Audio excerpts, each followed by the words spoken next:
Hello, this is Roy's Telecom Solutions. My name is Roy, and I'm a Telecom OSS/BSS expert. So this is the second video on the Telecom Product Modeling. Let's start.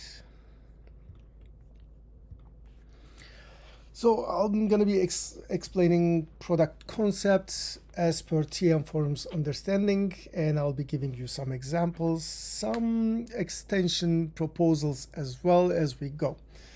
In this chapter, we'll be talking about the product views, where we have the marketing, functional, and technical view, the product offering structure, like how do we form a product offering in terms of simple or bundle offerings, and product specification structure, which is the functional view. So TM Forum just defines the product view or groups the product view in three layers, like the marketing view, which is the top, functional view, what it does, how it does, and the technical view, which is closer to the network side. And starting with the marketing, this is the product's commercial aspects, like what is the name of the product offering, or marketing contents, or like thumbnail images or descriptions with different channel requirements, the market segment, location dependent sales conditions, term commitment options, the prices, the price alterations, which can be discounts or markup fees. So those kind of commercial related definitions are done on the marketing view. In addition, the eligibility criteria. And by the way, the eligibility and availability is always mixed in telecom in some cases, but the eligibility is very clear. It's which customers are eligible to purchase this product, purely commercial, whereas the availability is more technical. Commercial relations as well are defined on this level or this view, where the upsell, downsell, cross-sell relations, add-on or bundling relations are all defined in this marketing view. Coming to the functional view, this is the capability aspect of most of the times of the products, like the capacity, available usages, variations, options, and which are called like characteristic, or which are driven by characteristics, the restrictions and dependencies on other products. Some products require or they depend on other products so that they can function. And also the service definitions to realize the product capability, like customer facing services. The name customer facing services is a bit confusing, because nowadays with the new modeling concepts for the last 10 or plus years, these services are no more customer facing. So the customer doesn't see those services. Whereas in the past, for example, if you had a voice product, you would define roaming or international calls, or other kind of service options of that product in the customer facing services. So therefore you would be able to manage your voice product by looking to the services, stopping or resuming those services, which were called customer facing services. Whereas nowadays these roamings or international calls kind of services are realized or implemented as different product specifications. So these customer facing services are no more customer facing in that sense. In addition, if your products do not require any services, for example, goods, hard goods, devices, etc., so they can be directly associated with a product specification through that realized as relation that you see on the left, which is referring to a resource specification, just bypassing the customer facing and resource facing services directly. If you're going to sell a t-shirt, for example, the t-shirt doesn't do any service, doesn't give you any service, therefore your product specification can be related directly to the resource.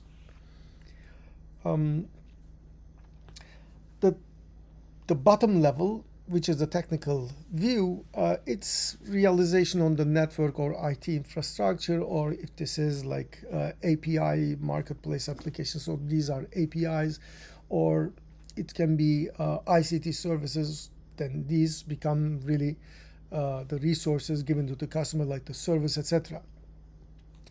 These are the, and of course the resource specifications expose some resource-facing services. These are defined in this technical view. Services that are technical solutions exposed by resources, which is called resource-facing services. And the resource specifications themselves, which define what does that resource do, like an MSISTN number or an IP number or a device, a modem. These kind of resources do have their resource specification defining the capabilities of those resources. As an example, TM Forum has a fiber contract example that's in the TMFS003 document, which is order capture focused. So this product model is given. As you can see, there's the marketing view on top, which is the blue, and then in the functional view in the middle, and the technical view at the bottom. If you see another one with different colors in a different document, this is use case 008, which is service and resource order management for postpaid mobile subscriber document, which is use case. Again, as an example, a model is given. The top part is the functional view. As you see, it starts with the product specification, and the bottom is the technical view. There is no offering view given in this specific example. But still you can see the layers of these product models in all kind of model examples. Now let's talk about the product offering structure. The product offering has two primary structures: simple product offerings or standalone product offerings, or bundled product offerings. The simple product offerings, they're usually the add-ons or one-time purchased usage packages, accessories, etc. that are sold standalone. They don't require other, well, they may be relying on other products as well, but they can be sold as standalone products. Whereas the other one, the bundled product offerings, they are, for example, the plans are sold in bundles. Just to make sure that all the required products are sold together without missing anyone, with the resources and packages and the network services at once, because if those products are needed to be to run the line or the subscription, then they need to be purchased. You need to make sure that they're purchased by the customer. The structure defines the products, how the products are sold or composed or managed, and it is important because the flexibility or reuse or commercial targeting of these products are supported by these structures. So, for example, the product offering can be associated with different products where the technical capabilities of the services are flexibly configured during the purchase, and reuse. So if you want to bundle the product offerings, or if you want to have different bundles composed of the same product offerings, you can define multiple simple products offerings, and then you can just bundle them with different prices or eligibility or commercial definitions. And this improves the time to market, because building a product specification is hard because it requires technical knowledge, whereas bundling them is mostly commercial. So you can just give the bundling capability or permission to a commercial person so that they can bring the products offerings together, preserving their dependencies and relations, and they can just quickly introduce new product offerings with new pricing strategies and rules in the market without even testing the product. Same product capability can be targeting different markets, customer segments, and locations. So therefore, if you have a product specification that you want to just create different product offerings, one targeting in one region or one segment, the other one targeting the other one, capability-wise, they're the same, whereas but the commercial aspects can be different. So therefore, these structures support that kind of commercial targeting as well. Here's a simple product offering example. The voice product offering, which is a simple product offering, just the name can be anything. As you see, there is no internal composition or dependency. It's common for value-added services or standalone devices, prepaid top-ups, etc. As you see, it has a price. It's $10 per month, monthly recurring charge, and then there's an alteration. Looking to the alteration amount, like -$2 per month. This is a discount type of alteration. So the product offering can have different prices and alterations, as you see in this example. Here's another one. One product specification data package. So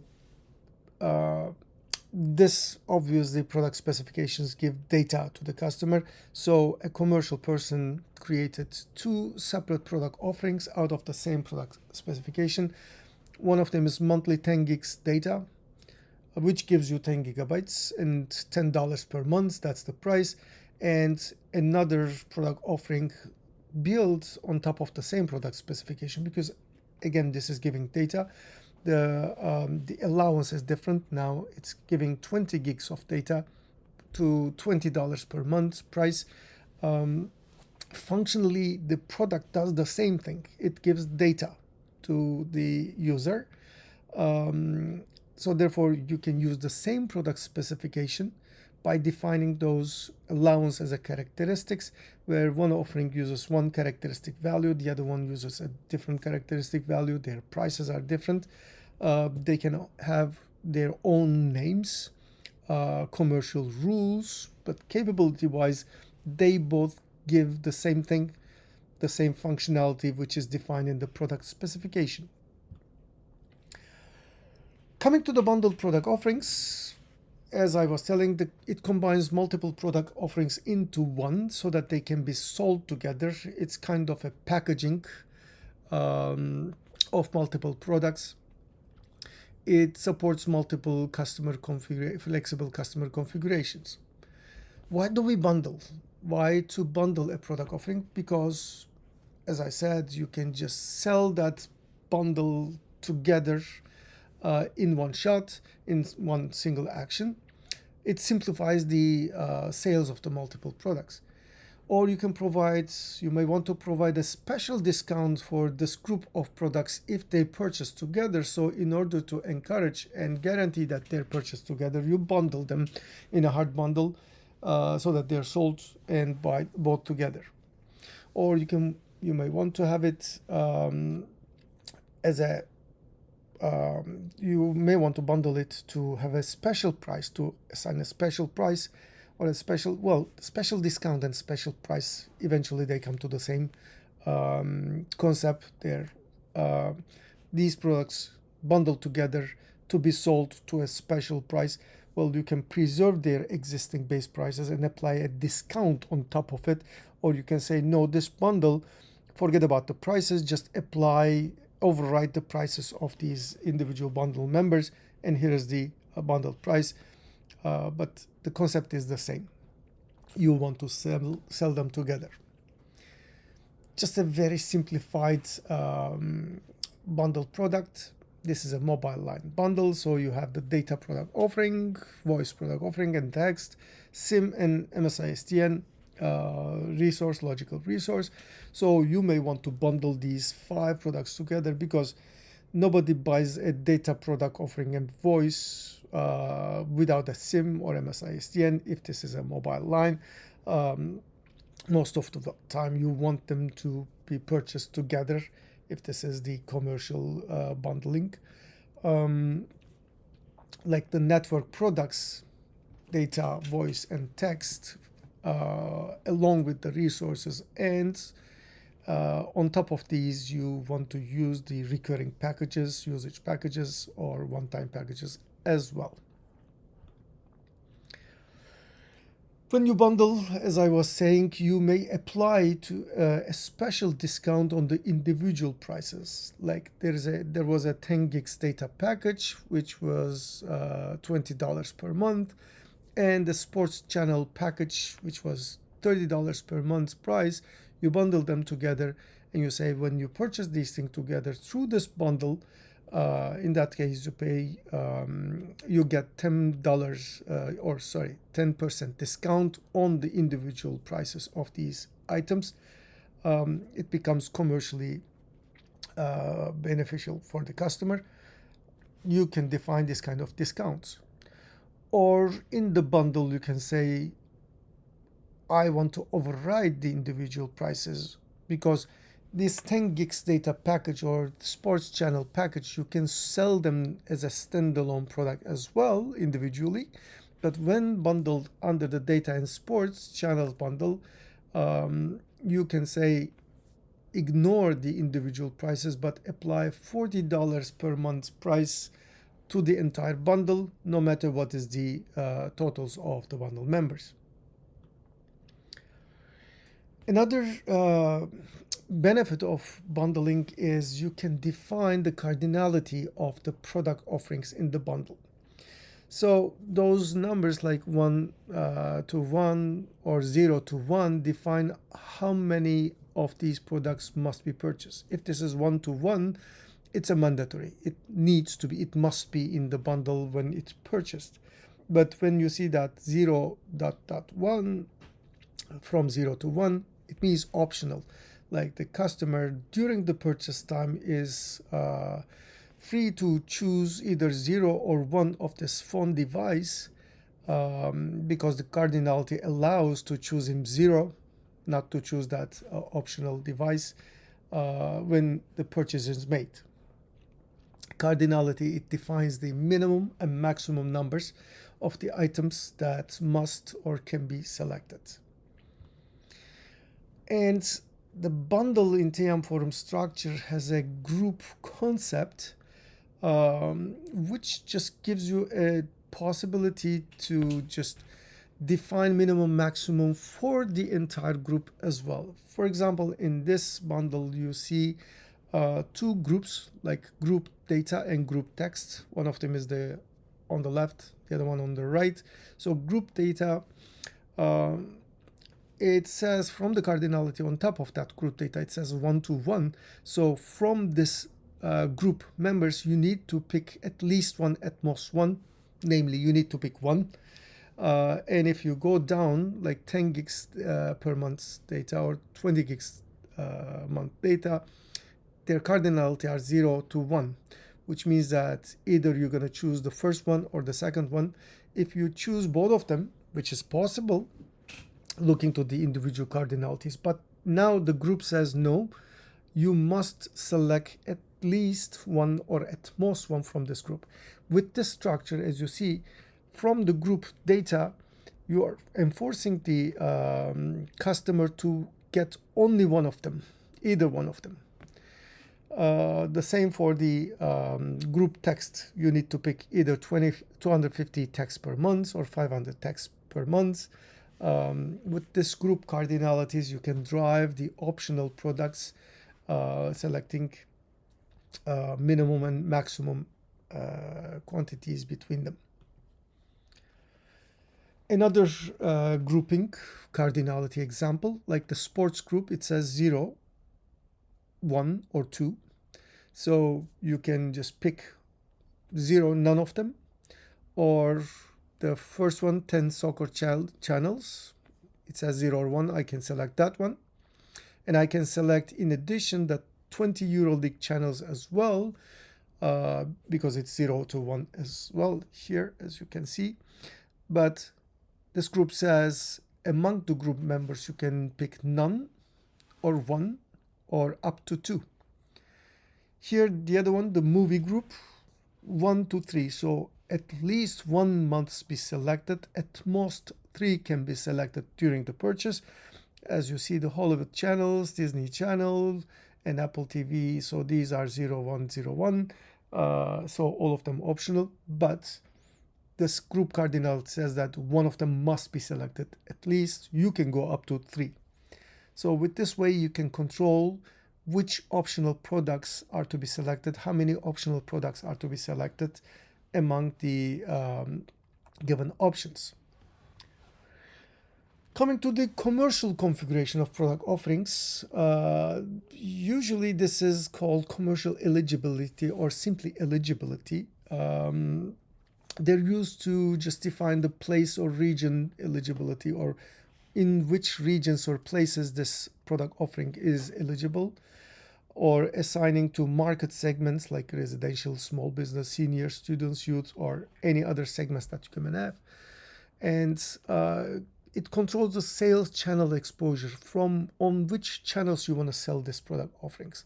Like you may want to sell it online or retail or customer care or partners, customer self-care, or through the franchise points, etc., or through some partners. You can define in the commercial eligibility. And also the allowed channel action as well can be set in this eligibility criteria. Like you want to just make it purchasable online, but not allowing the termination on the self-care channel, because you don't want the customer to terminate the product without talking to customer care, so that the customer care can convince them or can do upgrade or downgrade. So that's why these kind of commercial allowed channel actions can be controlled on the eligibility. Now let's talk about the product specification structure. The product specification, as I was telling at the beginning, it's the part of the functional view as per TM Forum Shared Information Data Model Standard. So it is it's the technical definition of a product or service. It's abstract entity and defines what the product is, how does it work, what does it do. It's just to decouple the technical aspects from the commercial packaging, because functionally you may have one product specification, but commercially you can create different variations of the same function. Like you can have one data product specification where you can expose hundreds of different product offerings out of the same service. It's reused across multiple product offerings, obviously. It defines the relations or references to customer-facing service specifications and resource specifications, because this is how it is realized. The conceptual model of the product specification, it allows defining like external identifiers, which are kind of different catalog integration purposes. You can have a different product specification ID in a different catalog where you want to just store that information. Or related party, this can be any service provider or product provider, or you can even define some product specifications for a specific customer, so you can relate them to the related party. Related product specifications, so these are just to define the dependencies, or if a product is to be purchased with another product, or depends on another product, or cannot be purchased together technically or function wise. For example, you cannot purchase a modem with another modem together of different in a line, because you need to use only one of them. So you can just define these kind of relations through that related product specification. I will continue from the category. Like you can have different product specification categories or attachments, any documentation, any content you want to attach, or some detailed designs maybe.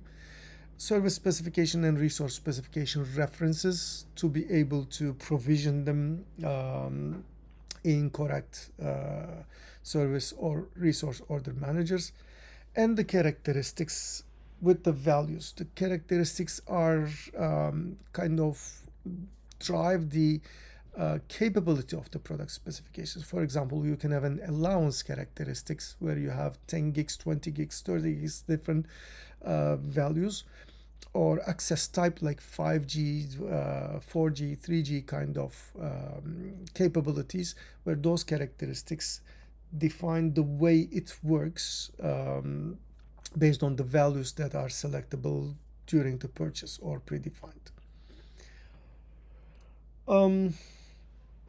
Here is an example, two examples of CFSS or resource specification relationship of a product spec. Like on the left, you see the physical SIM product specification that uses a physical SIM resource spec, or voicemail, which is a product specification restricts to voicemail CFSS service specification. Traditionally, the product spec to CFSS relations are named as restricts, and from product specification to the resource specifications, the relation name used traditionally is uses. This is how we understand what kind of specifications they are related to. So this is reference selection. This is an extension that I'm recommending. Like if you check the SID model of TM Forum, for some type of product specifications or for some of the entities, the references can be AND or XOR. You will see that XOR or AND kind of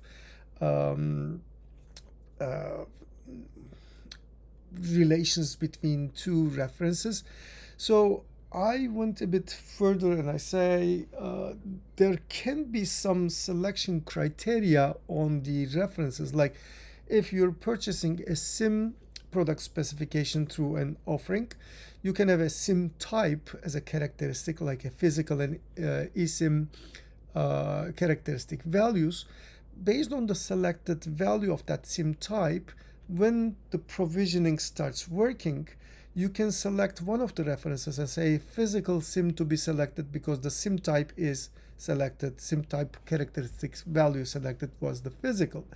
Or if the during the purchase the SIM type is selected as eSIM, then during the fulfillment, in order to select the eSIM logical resource specification, that characteristic value can be used in a rule where the order managers can evaluate the rules of those references and select the correct entity and send to the correct order manager.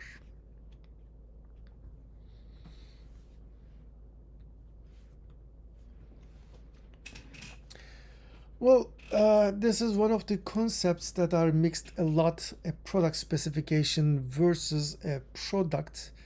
Product specifications are abstract definitions of the functionality when instantiated a product will give. So I'm repeating, the product specification is an abstract entity. It's defined in a product catalog. It's associated with product offerings or product offering specifications. It can be either atomic or composite, composed of one or more other product specifications as well. It has a life cycle that defines the state model of the entity in the product catalog. Whereas the products are instantiated entities. So from one product specification, every time you instantiate a product, it has its own serial number. It's a unique product. It can be based on the same product specification. If we can make an analogy with the software development, the product specification is a class, whereas the object instantiated from that class is the product. So every object you instantiate is a kind of copy of the product specification, but it is it has its own characteristic values, instance, and the ID, unique ID. Usually the products are provisioned into product inventory, which is the component that controls the life cycle of that product instance. It is associated, the product is associated with a customer or shared by multiple customers as well. It contains references to the product specification to understand which product specification from it is instantiated, or it can be associated to the product offering because it is instantiated there because of a product purchase or offering purchase. So, and the services resource instances are associated to that product as well. As you can see on the left, there's a product catalog, which can have multiple commercial catalogs and product offerings defined in it. And when you instantiate a product, it goes into, or it is defined or managed by a product inventory inside a subscription container. Again, that subscription container is a terminology I'm using. The TM forum doesn't have any subscription container, but in order to group the products, I just put that as a folder there. So a product instance can point to the product offering just to understand from which offering this product was instantiated. They're instantiated copies. The products are instantiated copies of product specification because that's the functional aspect that you instantiate as product, and you usually copy the commercial information as well, because as the product is purchased with a special price with some terms and conditions, you may want to instantiate that information in the product inventory. Coming to the product offerings, those as well are instantiated entities, but they're instantiated from product offering specifications. So this is how the SID model defines the product offering specification. Is the commercial defines the commercial model with commercial aspects, but again, this is abstract. In the next diagram, in the next page, you'll see that diagram. So it's kind of a template of a product offering. Out of that template, you can create multiple product offerings. But again, a product offering as well is not a tangible good. It's a definition. Whenever you sell a product offering, you instantiate the product specification of that offering in the product inventory and name it as product. So here is the example. Here is the SID model of the product. On the left hand side, you will see the specifications of this diagram. The left hand side are specifications, abstract entities. On the right hand side, you see the instances, like a product specification on the left is instantiated and it becomes a product on the right. I'm at the top of the diagram. As you see, the product offering specification, which is associated with the product specification, is the abstract entity that defines commercial capabilities.